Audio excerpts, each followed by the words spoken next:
This is VSiN, the sports betting network. The numbers told the story, they always do. It's one of those idiots who believe in analytics. This is a numbers game with Gil Alexander on VSiN. Good Thursday morning to you. It is a numbers game at VSiN, the sports betting network, VSiN.com, Game Plus, iHeartRadio, YouTube TV, and of course, Sirius XM channel 158. My name is Gil Alexander. That right there is Kelly Bidlin, everybody. Hey-o, how we doing? Good morrow. How you doing? I'm doing fantastic. Good morrow to you, sir. Thank you. Thursdays mean crack. Bill Krackomberger, unscripted. Hour number 2 of 3. Although this is the last week we'll have him in hour number 2. Starting next week, we'll have him in hour number 3. Does that make sense? Yep. Just smart marketing there by Bill Krackomberger. I was like, what do you want to do? You want to do hour 2 or hour 3? He goes, let's do hour 2 to promote hour 3. There you go. We have a special treat with Billy on today. Also on the show, courtesy of the Crackman, a gentleman by the name of Matthew Boyer. Matthew Boyer pled guilty last year to running an illegal sports betting operation, among other charges, that recruited hundreds of clients, including Ippei Mizuhara, who was the former interpreter of Dodger star Shohei Ohtani. Tomorrow he will be sentenced. Today he's on a numbers game. So I look forward to that. Can't wait for that discussion. That should be awesome. Cannot wait. Oh, Cannot wait. Gilly, you have a bookie on this show who's going to jail? You know your brother is a doctor. I can just hear her pride. You can hear, yeah. Yes. Right, exactly. Yes. Siblings are doctors, yes. Why can't you be more like him? I love this. I cannot wait to talk to him. I can't wait either. We were talking about it before the show, too. I'm like, I've done several interviews in my career that involve legal issues. Usually, though, it is well before court cases or well after court cases. Kind of right in the middle is an interesting time. The day before sentencing. The day before sentencing. I don't know about you, but if I am going to be sentenced or something tomorrow, I would not be talking to you. I'm probably not on a radio show the day before. I would not be talking to you. But here's the thing you will learn about Matthew. Very comfortable in his own skin. Very honest. He has been completely cooperative with the feds. And we'll get his take on everything. Was it Shohei? Was it not? And how it all went down.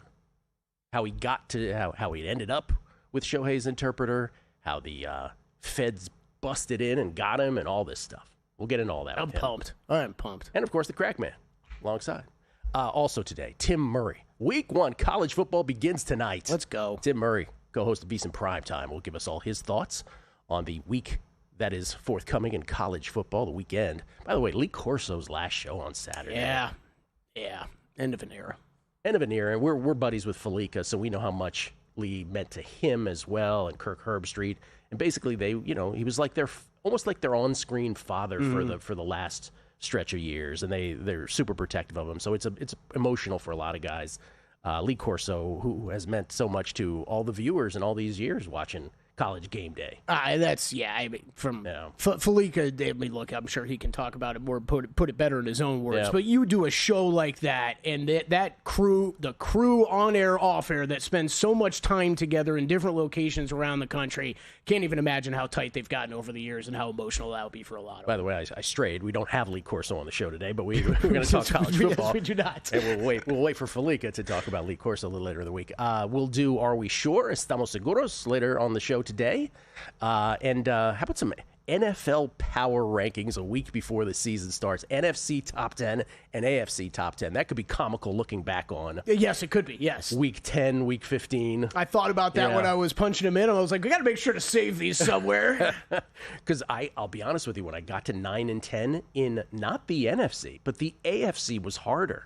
9 and 10, which I was surprised by. I think it's also a good... you're doing summer's worth of kind of research, digging into teams and prepping bets and everything, right? And I think one of the things that I always had in the back of my mind, but when you lay it out as basic as this, you're kind of like, man, I'm pretty sure I know who's making the playoffs in the AFC, and I don't expect to be surprised by too many teams. Then you do the power rankings, you're like, all right, now I'm more sure about it, and that doesn't sit right because it's the NFL, and we always know that something crazy is going to happen. Well, absolutely. Gilly, one is a doctor, and you ask me to see if a ball goes through 2 yellow poles. That's the difference. Also, Will Hill. No, Will's sick. Will's not going to be here today. Will not be here today. We're looking forward to Will, but Will is under the weather. Yeah. He took the kids to Disney World or Disneyland? Disney World. I believe Disney World, yes. Yeah, well, whole family trip to Disney World, and of course, Dad got sick. Kids are a petri dish of bacteria, and Disney World is like ground zero. I can't even imagine.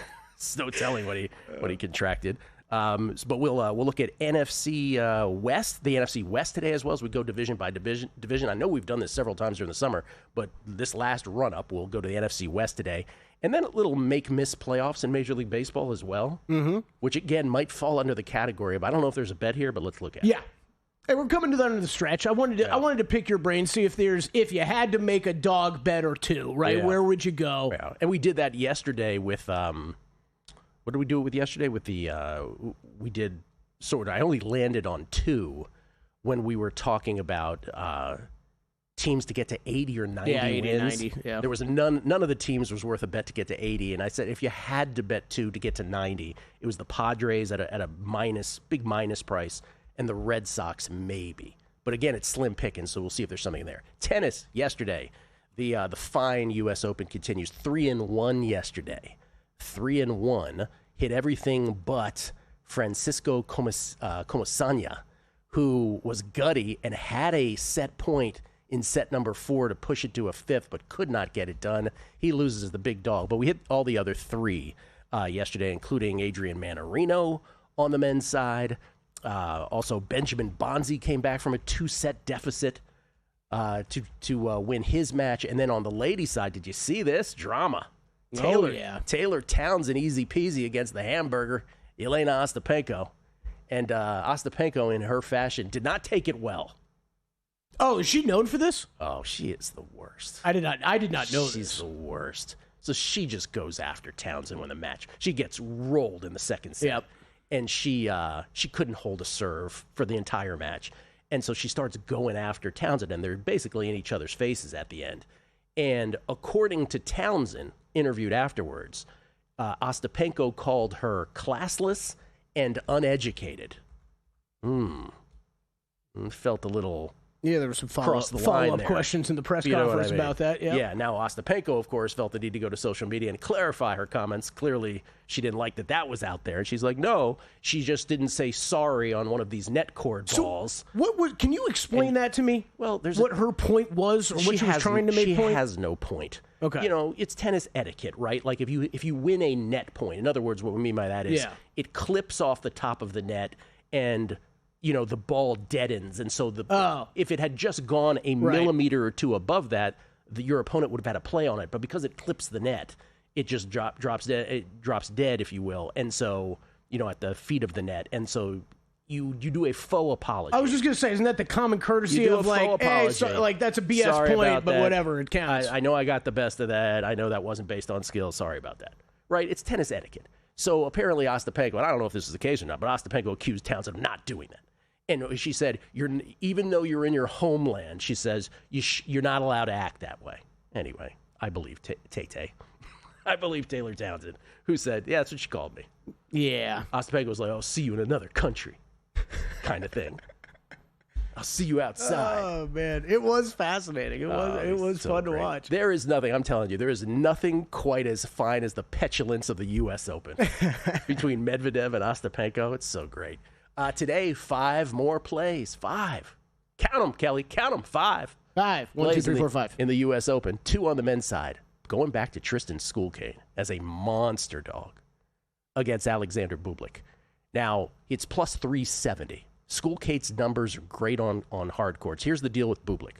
Bublik went most of his career saying he hates everything except hard courts. He hates clay. He thinks clay is stupid. Then this year, he turns around and he's phenomenal on any surface that's not hard court. And here he is now without really good hard court numbers, and he showed up and he won his first round match against Marin Cilic in straight sets. So this play is, not only is Schoolkate's numbers better, but I'm counting on Bublik reverting to hothead Bublik here as well. Okay.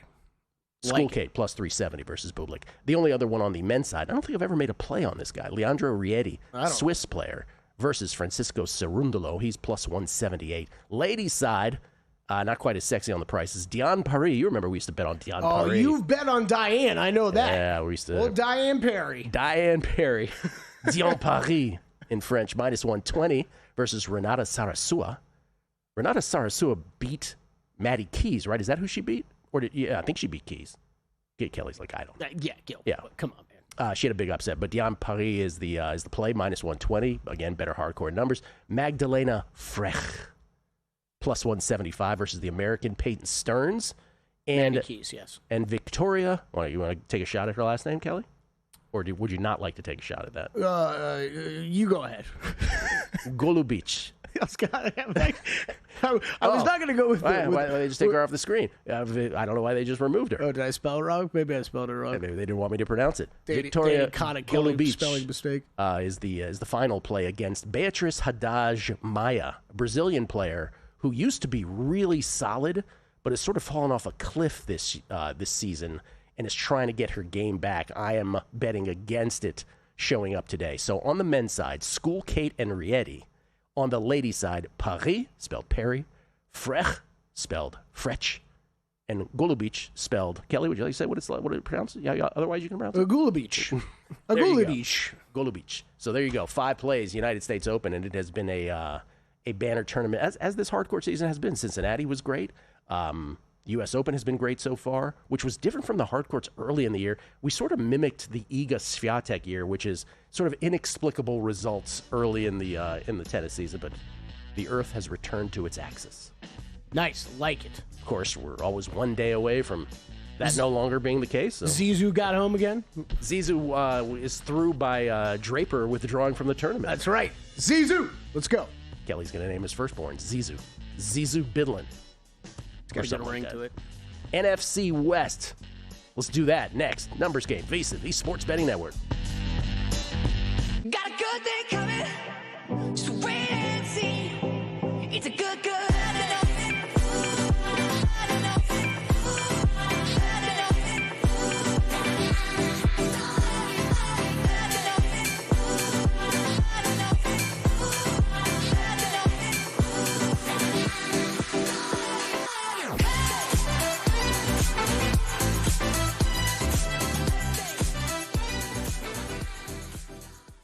So, Paulie, have you had a chance to read the VSiN Daily yet? Yeah, came in at 3 a.m. What's Bill doing up that late? Well, rumor has it, it starts off with a 12-hour meditation session.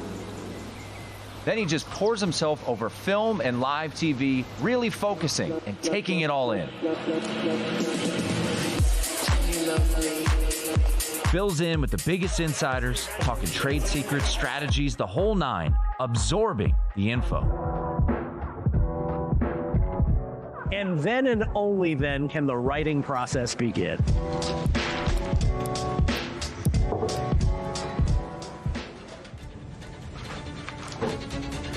In Las Vegas, Bill's late night becomes your early morning. Wake up to the very latest betting insights in your inbox with the VSiN Daily. Sign up for free at vsin.com/newsletter. Coming up on the next edition of Follow the Money, we have college football while we're on the air. Boise State and South Florida, a big one at 2:30 Pacific. Mike Montesano to talk futures. Adam Rittenberg will talk Big Ten and Week 1 college football. And the tip jar, Mama's Pizza, is open. Send them in, get creative, and a day baseball as well. Follow the Money, 4 to 7 Eastern on VSiN. The Sports Betting Network, now Sirius XM Channel 158. Check out the website for all the betting tools and analysis, or get the VSiN Watch app.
Numbers Game on VSiN, the sports betting network. Want to bet smarter? Start with Smarter Insights. Right now you can check out VSiN NFL Betting Guide 2.0, Greg Peterson's MLB Best Bets, and Nashville Derby Invitational Preview at Kentucky Downs, the home of VSiN's newest studio where Dave Ross is located. And later today you can check out Tyler Shoemaker's college football model comparison, Dave Tooley's college football picks, and a Pacific Classic at Del Mar preview. Right now you can sign up for as little as $9.99 to access all the VSiN Pro articles. Just head to VSiN.com/subscribe to sign up today. Kelly and I, off air, we talk about many things. And they were playing on, what ends up happening is in the Circa casino, like at any casino, they're playing pop music.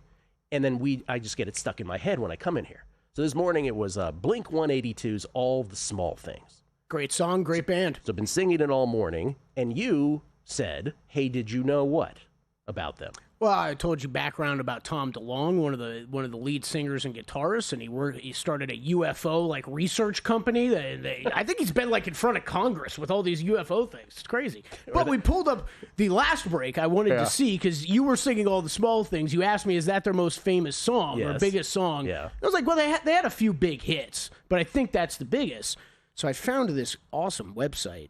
kwarb.net. I don't know. This has daily Spotify streaming numbers on each song. That's amazing. All the Small Things is number one, streamed over 500,000 times daily. Number one for Blink 182. For Blink 182, 500,000 times daily. Daily. Wow. I Miss You. What's My Age Again? Which you probably remember that one. What's My Age Again? I don't.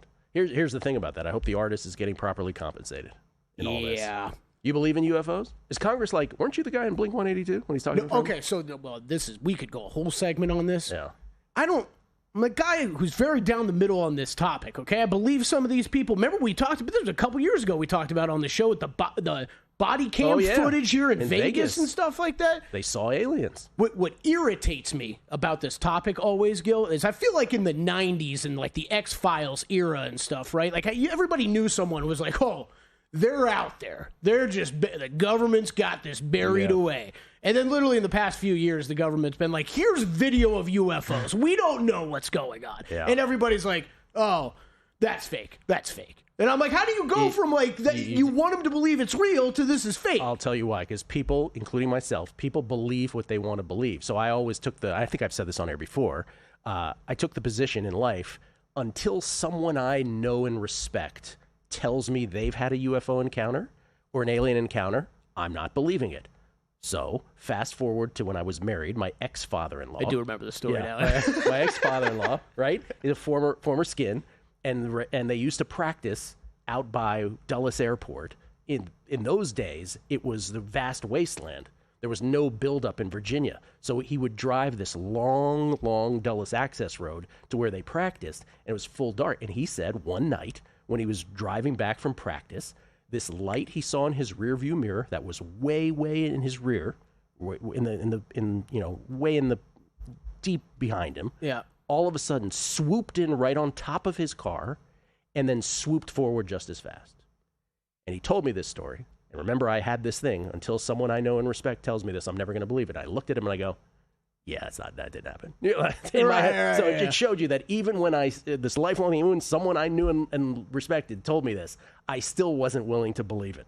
I'd be like that guy in Independence Day, if that happened, I'd just be like, I got to stop drinking. Like this, I don't know what I just saw. I don't know what just happened. Let's look at this Major League Baseball market before we do NFC West. Let's look at these Major League Baseball make-miss playoff numbers. And we had Paul Sporer on Monday, and Paul Sporer from Fangraphs, and I said to him, I go, are the 12 teams that are currently in playoff position, 6 AL, 6 NL, are these the 12 teams that are going to be in the postseason in baseball? And he kind of said yes, with the possible exception of the Reds. He was like a little hedging on that. But basically, it's like, yeah, probably so. And the reason I asked the question is because I contend that that's the case. But if we look at these numbers, is there a number that could perhaps induce you to bet on one of these? And let's take a gander at them, if we will. This is let's start with miss the playoffs. You want to do that first? Go. American League, Red Sox, I'll read them off to you. Red Sox, yes, minus 1,400, no plus 850. Yeah. Okay? Astros, yes, minus 1,000, no plus 750. Mariners, yes, minus 575, no plus 450. Royals, yes, plus 350, no, minus 450. Rangers, plus 650, no, minus 900. Guardians, yes, 12-1, no, minus 2,000. That's on the American League side of things. All right, here's the issue here with this. I want to get this right. So the closest team to playoff position, and let's start with the American League. Closest team on the outside looking in is Kansas City, a full 3 games out, right? Full 3 games behind the final wild card spot. Kansas City has the 8th toughest schedule remaining. They have 28 games left in the 8th toughest schedule the remaining way, and you're only getting plus 350 on them 3 games back. Schedule's hard. I'm not playing that, right? The Rangers are plus 650. They're 4.5 games back. They got the 6th toughest remaining schedule with 27 games left. I'm not playing that with a tough schedule. Plus, they don't have Eovaldi anymore. I know the Rangers' offense exploded yesterday, but they're certainly not reliable. Guardians, you know how I feel about them. They're 5 out. I've got a season win total under on them. I'm certainly not playing them. They got 30 games left, a very middling schedule in terms of strength of schedule remaining. And the Rays, who are 7.5 back with 29 games left, have a middling schedule too. You're only getting 25-1 on them. You have to make up 7.5 games in 29, anywhere between, depending on the teams you're competing with, anywhere between 27 to 30 remaining games. That's a monumental task when you have to get through other teams as well. So all of these odds would have to be doubled at a minimum for me to even be interested in playing any of them. National League teams, by the way, the Reds are the closest. They're 4.5 out of the wild card picture, but they've got the 3rd toughest remaining schedule in all of baseball. And then, I don't even know why we're talking about the Giants, but even though they have the easy, really like the 3rd easiest remaining schedule, I love the Giants, but I wouldn't bet 25-1 on them making the playoffs. You kidding me? You'd have to add a 0. Yeah. And then the Cardinals are 7.5 out. They're 30-1. It's also interesting how certain teams they don't list. Like, are the Diamondbacks listed? They're 7.5 out. They don't even list them, do they? They were yesterday. By the way, Cardinals have the 2nd hardest remaining schedule, so they're absolutely not a play. So the question is not, you gravitate towards the plus money. Right. By the way, to miss the playoffs, the plus money, you just reverse. Seattle's plus 450 to miss. They're 3 up on the first team on the outside looking in, but Seattle has a super easy schedule left. 24th, right? So the 7th easiest remaining schedule. Houston, 3 ahead of the first team on the outside looking in. Schedule strength 21. So again, very easy. Bottom 3rd. Boston, 5 games ahead of the first team looking on the outside looking in, which is Kansas City.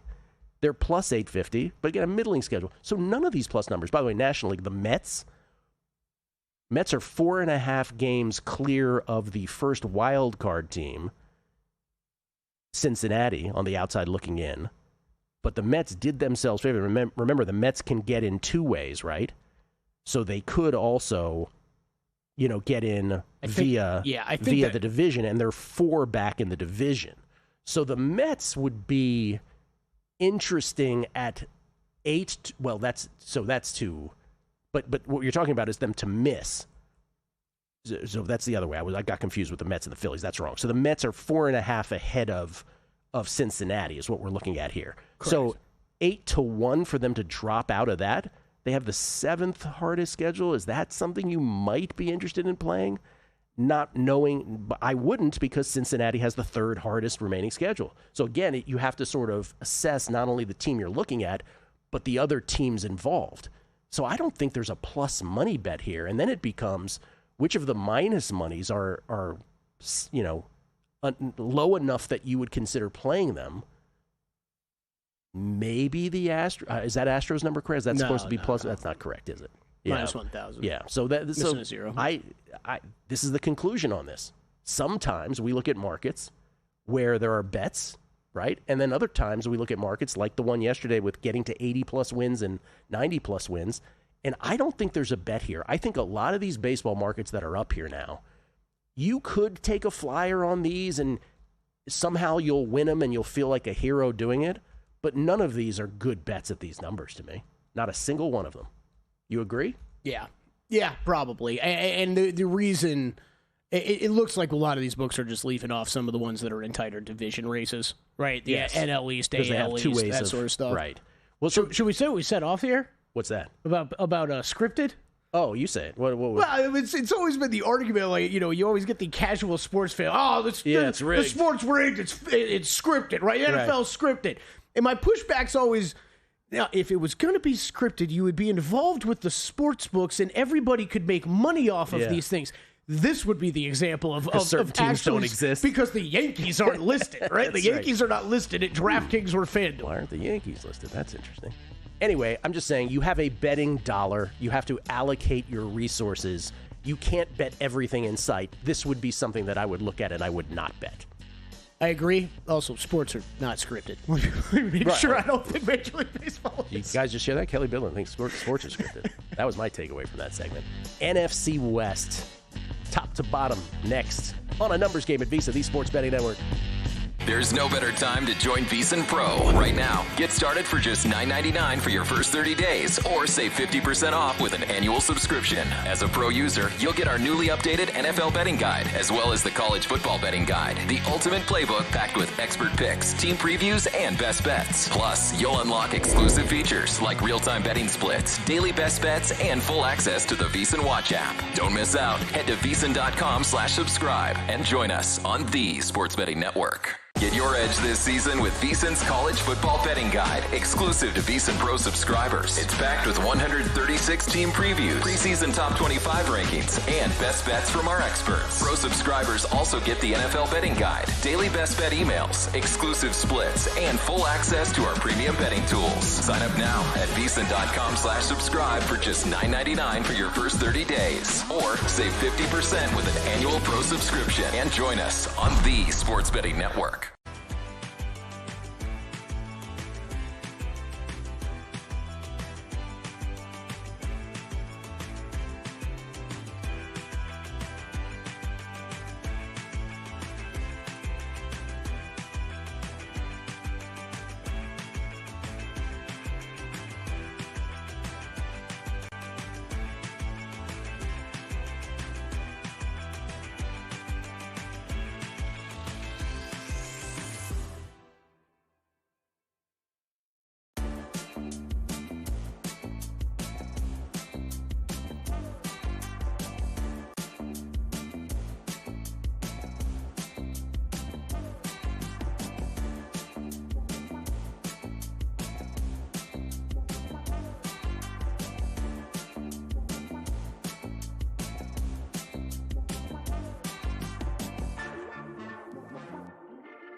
This is VSiN, the Sports Betting Network.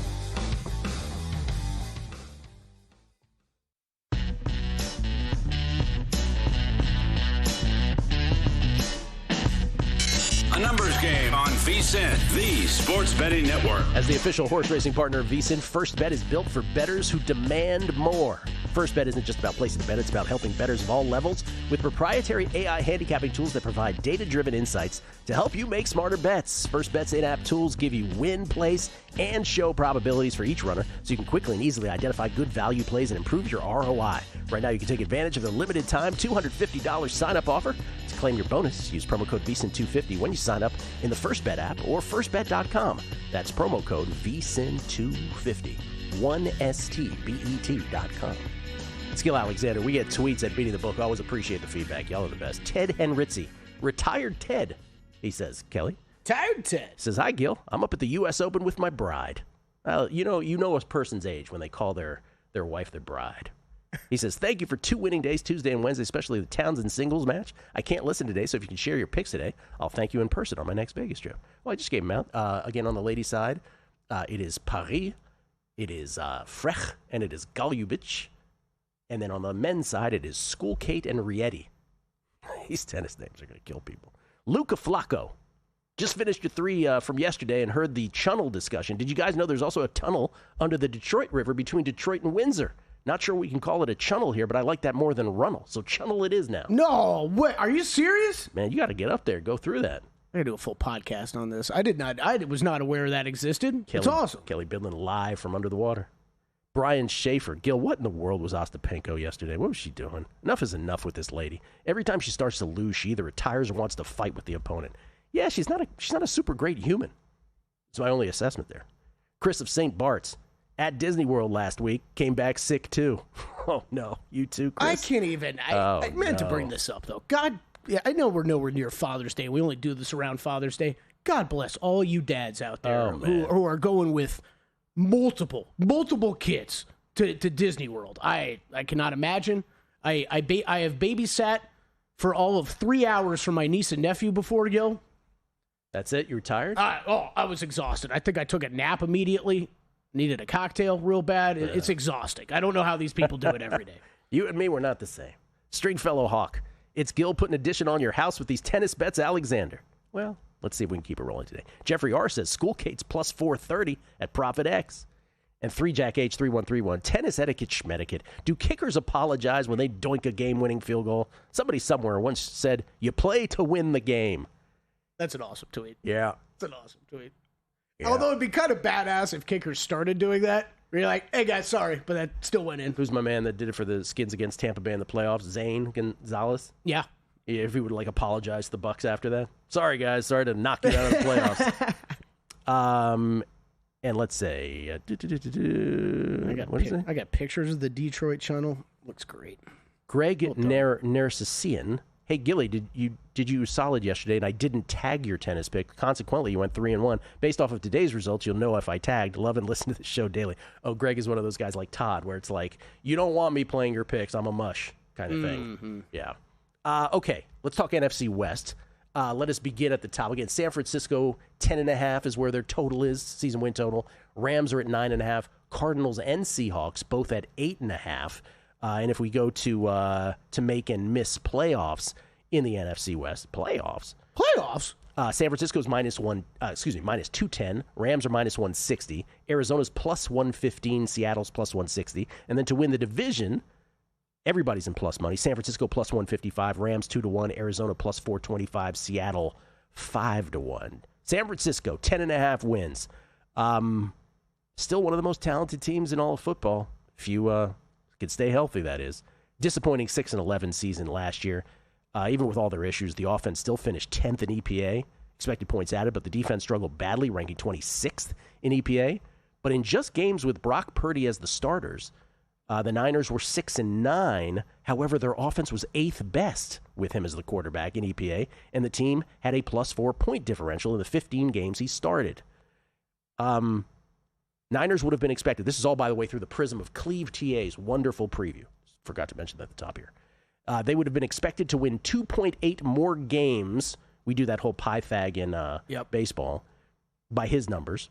That's a 16.8% underperformance last year, ranked last in the NFL, and the 28th worst figure in terms of underperforming out of 830 teams since 1999.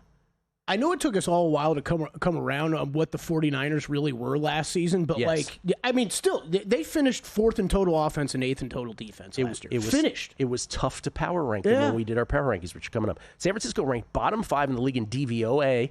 Again, this is what our eyes don't catch.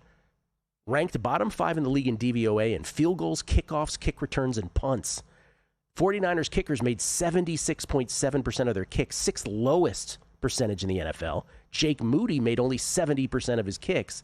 Niners opponents, 94% kick success rate, 2nd highest in the league. And in the fourth quarter overtime, when the margin was within 1 score, Niners kickers went just 2 of 6 from field goals, while opponents went a perfect 9 of 9. Field goal luck, ladies and gentlemen. It's a thing. Niners ranked worse than league average in adjusted games lost within all 8 position groups. Think about that. Yeah. Pick your position. They lost more. They were worse than league average in all of them in terms of games lost due to injury. Not having Christian McCaffrey for the start of the season, and then after coming back for 4 games, remember missing the rest of the season. They also lost Brandon Ayuk for 10 games, Ricky Pearsall with the gunshot for the first 6 games of the season, and Trent Williams for 7 games. And defensively, Dre Greenlaw missed 14 games, returned from the Achilles tear. Javon Hargrave could only play 3 games all season, and then Talanoa Ufanga only played 7 games. And remember, most of those guys are gone now, or at least a few of them are. Fred Warner played all 17 games, but he disclosed late in the season that he was playing on a broken ankle from week 4 on. Nick Bosa missed 3 games as well. 49ers expected to face the easiest schedule in the entire National Football League per some. They face the least number of opponents within the current top 10 of Super Bowl odds in the league, and the most bottom 10 teams, 9. Debo's gone, Leonard Floyd's gone, Javarius Ward gone, Dre Greenlaw gone, Javon Hargrave, Aaron Banks, Talanoa Ufanga, either in free agency or trade. They're at 10.5. And it's based on all of that we just talked about, a lot, and I mean a super bunch went against them last year, and they got the easiest schedule going. You go from one of the hardest schedules in the NFL last year to one of, if not the easiest this year. We're looking at the schedule right now, Gil. This is the toughest quarterbacks they will face all season are Matthew Stafford and Baker Mayfield. I mean, come on, man. It's down as you want to be on the Niners. Yeah. And there are injuries. There are significant players that they did lose, right? But this is what happens when you've got to pay guys to continue to build a team. I'm a believer in Brock Purdy, though. I'm a believer in the core of this team and the coaching staff. I wasn't as high on them, I think, a year ago as others. This schedule, though, makes it impossible for you to be too low on the 49ers. Well said. I agree. Rams are at 9.5. The over's juiced -145. They finished 10-7 last year. Won the division, if you remember. Bullied the Vikings in the wild card win, then lost by 6 to Philly in the divisional round. Remember, they were the team that could have beaten Philly. Mm-hmm. Had the ball in the snow, 1-score game. They finished with a -19-point differential, but after suffering through numerous injuries, starting the season 1-4, they went 9-3 to finish. 6th season out of 8 in Sean McVay's career where the Rams went over their preseason win total. They've also won at least 9 games and made the playoffs in 6 of 8 seasons. Sean McVay can coach. Behind Matt Stafford, the offense finished near league average in EPA. But in the 11 regular season games where Puka Nacua started, they went 8-3 and ranked a top 10 EPA offense. 6th best through the year. I don't know if you've heard me say this before. Puka Nacua is great. Dude. And now he gets to be the guy with Devontae Adams next to him, too. It's an upgrade over Cooper Kupp. I think Devontae Adams could still play. I think he showed that last year. But, Puka gets to be the guy now. Last thing. Rams were the 6th most injured offense in the league last year, including 7 regular season games that Nacua missed. Along with shuffling of the offensive line, Cooper Kupp was in and out of the lineup. Remember, he's gone now. In addition, no team faced less snaps from backup quarterbacks than the Rams last season. They got the best of that. They got the worst of that, pardon me. Only 10 snaps against Aiden O'Connell in Week 7. Mm-hmm. That was it from backup quarterbacks against them. So they faced the worst group of quarterbacks. Everybody was a starter. And because of that, the Rams defense faced the single toughest schedule of opposing quarterbacks. They did finish 8-5 in 1-score games, 6th best in turnover EPA in the second half of close games. Matthew Stafford, think about how you think of him. He ranked dead last among all qualified quarterbacks in Pro Football Focus's grade under pressure, but was 7th best with a clean pocket. In other words, father time is here for Matthew Stafford. As long as he's clean, he's good. Yep. But you pressure him, he's the worst in the league. He also had the widest negative gap between his turnover-worthy play rate and his actual turnover rate. In other words, his batting average on balls in play was very fortunate. After facing one of the more difficult schedules last year, the Rams expected to face a slightly easier than average strength of opponent. Only potential tough weather game is Seattle Thursday night in mid-December. All right, real quick, we'll get to the other teams later in the show, right? Real quick, though, if you had to make one bet to win this division right now, who would it be on? Niners. Niners? Yeah. I think I would take. I think I'd take the Cardinals price right now. The Cardinals price of plus like 425 like over the Niners plus 155. I think that's getting a little too cute. No, it might be, but I think there's 3 teams I'm high on in this. If it was 7-1, I'm with you. But plus 425, I'll go Niners. We'll get to the bottom of the division, as well as Tim Murray next, right here on a numbers game at VSiN, the Sports Betting Network. As sports fans, we may cheer for different teams, but there's one thing that we can all agree on. We want the game to be big.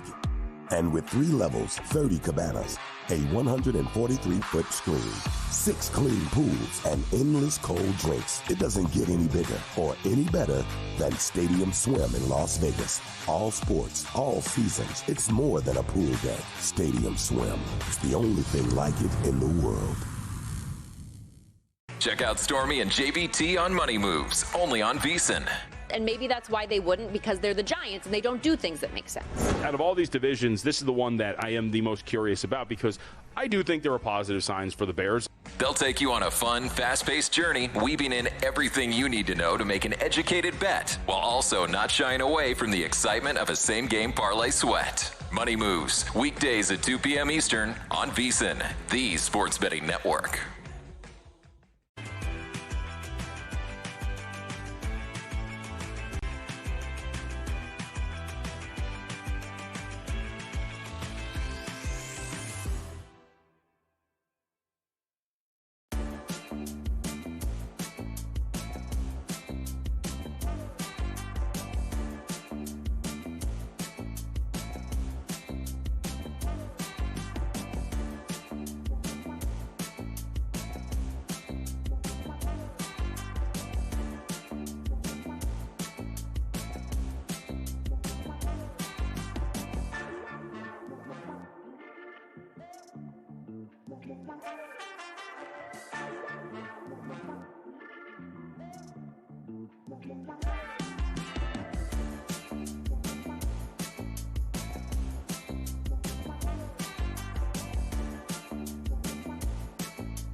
Game on VSiN, the sports betting network. Hey, if you need a proxy, you can join the world's biggest football contest with one trip to Vegas anytime before the season starts. Trusted by thousands of players over the last 9 seasons, Winner's Circle Proxy Service helped clients win over $9.3 million last 2 seasons. Learn more about using a trusted proxy service. Visit winnerscircleproxy.com/VSiN. Top of the hour, by the way, Bill Krakenberger Unscripted, and also an appearance from Matthew Boyer, who is going to be sentenced tomorrow for running an illegal bookmaking operation, among other charges. He was the bookmaker who booked action from Shohei Ohtani's interpreter. We will talk to him momentarily, Shohei Ohtani's interpreter, Ippei Mizuhara, and we'll get to the bottom of if he thinks Shohei was behind the bets or not, among other things. We look forward to that. Right now, though, let's talk some college football. 17 college football games today. And, of course, marquee matchups all through the weekend, headlined by Texas and Ohio State Saturday morning. Tim Murray, co-host of VSiN's Primetime, joins us now. You can follow him on Twitter at @OneTimMurray. Joins us now courtesy of the Progressive Guest Line. How you doing, Timmy? Happy New Year, Gil. I know we had week 0 last week. It was a blast being out in Hawaii, but it starts today, baby. 5 straight days of college football. Can you walk us through, just briefly, the Hawaii experience? How was that for you? I mean, look, it was one of the more gratifying things that I've gotten to do in this industry, and just the people out there, Gil, were so accommodating, so helpful. Our great radio affiliate, Hawaii Sports Radio Network, was amazing every step of the way. Coach Chang, I mean, look, he spearheaded this thing. It was his idea. We made it happen. We had some great sponsors come together, and then to be there. You know, it's a unique stadium, Gil. Obviously, we think back to the days of Aloha Stadium, and they're hopeful in a couple of years they'll have a new Aloha Stadium. But it being on campus, very good atmosphere, and for it to unfold the way that it did, to win via a game-winning field goal from a kicker who is from Japan, who learned how to kick via YouTube. There were a lot of unique storylines, but no, it was so much fun. And you know what? Let's do it again, Gil. I'm ready to go back. You know, they're on the road this week at Arizona. Maybe next week when they welcome Sam Houston. Let's just go back. Yeah, Ben Gulbranson, by the way, with a heavy assist, the Stanford quarterback on that. And that by the way, that point they call him Dr. Ben, Gil. I think he'll be doing something other than sports very soon. That's right. That's for sure. That point about YouTube, the Hawaii kicker learning how to kick on YouTube, the color commentator, you didn't see this because you were there probably, but if you were watching the broadcast, Logan Ryan, I believe is his name, he probably mentioned that 75 times, roughly. It was ridiculous. I was like, okay, let me guess. He learned this on YouTube TV. Did I miss that part? Or YouTube channel, I should say, or YouTube, the website. Okay, you are a Notre Dame guy. Can we just start, before you get to your picks, Notre Dame 2.5-point favorites against Miami. I believe it is Sunday night, if I'm not mistaken. Sunday night or Monday night? I can't remember now. Sunday night. What is your take on the Irish in that game and this season? Yeah, so, you know, it's funny. I know our mutual friend, Chris the Bear Felica, we've been texting back and forth because this is the Murray Felica Bowl because he, of course, being a U grad. Now, I am not a Notre Dame grad, just have Notre Dame in the blood. Look, this is a game where I think we learn a lot about both of these teams. I'm not trying to cop out. My initial play was under. I played it, you know, a couple weeks ago on the VSiN College Football Betting Podcast. You know, 49.5, 50 now. It's a little bit too far, but I still think this is more of a kind of a feel it out process. Maybe you look first half under if you want to go that route. As for the game and the side here, as we've seen the number tick up to 3, I wouldn't blame you if you took the 3 with Miami here.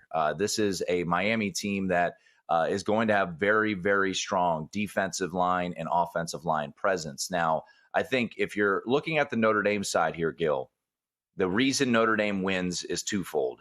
They don't turn the ball over with C.J. Carr at the quarterback position, and their secondary stifles a very new wide receiver core there for Miami. I think Notre Dame's strength this year is going to be their secondary. It's led by Leonard Moore, who stepped in last year for an Ingemin Benjamin Morrison, became a freshman All-American. They have Christian Gray on the other side. Christian Gray, you might remember, had the big interception against Penn State at the end of the Orange Bowl. They went out to the portal. They added a nickel from Alabama and Devontae Smith. They have very good safety presence with Adon Schuler back there. So I think Notre Dame's defense is their strength this year. They'll lean on their offensive line. I do think they upgraded the wide receiver position.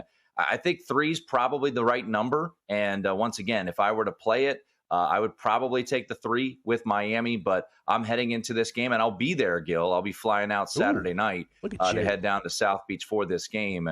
I'll be sitting there with an under ticket in pocket. As for real quickly, the prospects of the Irish this year, I think they're like Alabama. I think they're like Oregon. I think they're like Ohio State. If the quarterback hits, the ceiling is national championship. I think this team is as deep as they've been since the Holtz era.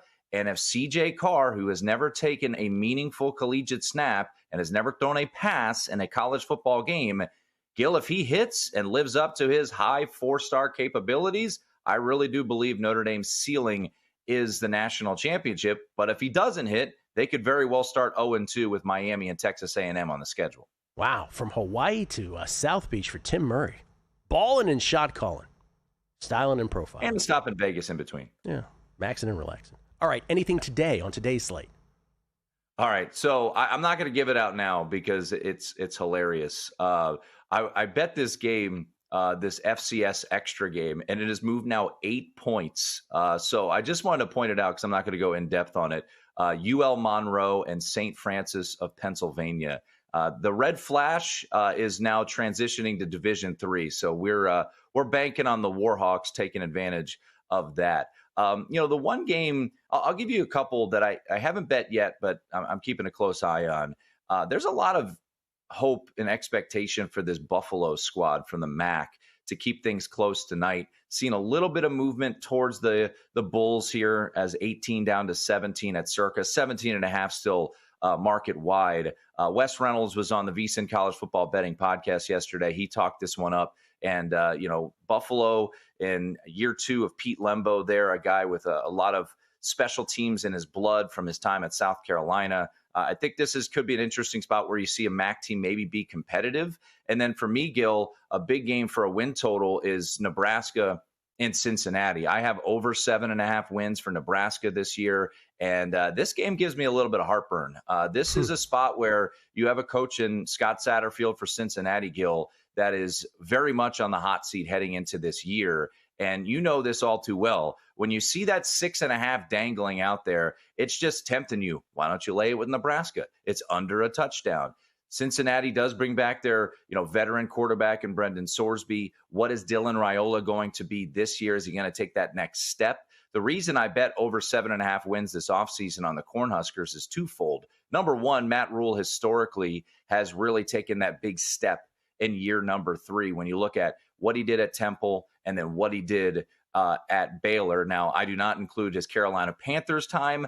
This is college only, so we will scrap that from our memory bank, how that year unfolded down there in Charlotte, North Carolina. But then secondly, I do think Dylan Raiola and Dana Holgorsen, this marriage, Dana Holgorsen took over as the OC late last year, and they started to play much better football. And, I had a chance to talk to Dylan Raiola when they were in town for Big Ten Media Day, and it just felt like something was clicking there. So, you try not to take too much from what you obtain, Gil, from media days because everything is sunshine and lollipops before the season starts. But I do have some hope that this Nebraska team, I won't say contends for a Big Ten title, but I do think they have a couple opportunities this year and early on against Michigan to make a statement. But it starts tonight. They better not mess around at Arrowhead Stadium here in a neutral site game against the Bearcats. Yeah, you made Dr. Bob made the point about Rule in his 3rd season. You're right, didn't apply to his tenure with the Panthers, but certainly in college with Baylor and Temple. And then Satterfield, it's just such a window into how fleeting your reputation is. Remember, it was just a minute ago when he was the hottest commodity out there, right? Now he's on the hot seat. Just how it goes in college football and most sports, but college football up there at the top of that. Real quick before you go, Tim, we have a minute. I have to ask you, Texas, Ohio State. People think this is still going to move, but still right now, Ohio State, a couple-point favorite here. Yeah, it was interesting, Gil. I had Matt Grill from DraftKings Sportsbook on VSiN Primetime earlier this week, and we'll see how the market shapes up here, But he said as of Tuesday, The biggest need they had was Ohio State. They needed Ohio State, the defending national champion. People are laying it on the money line here with Texas.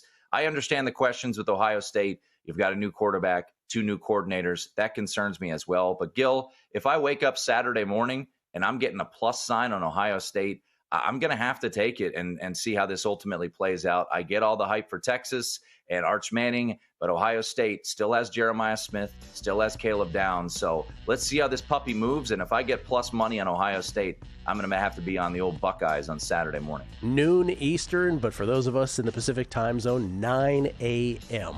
How great is this country? Tim, thank you. Appreciate it very much, man. Yeah, I'll see you, man.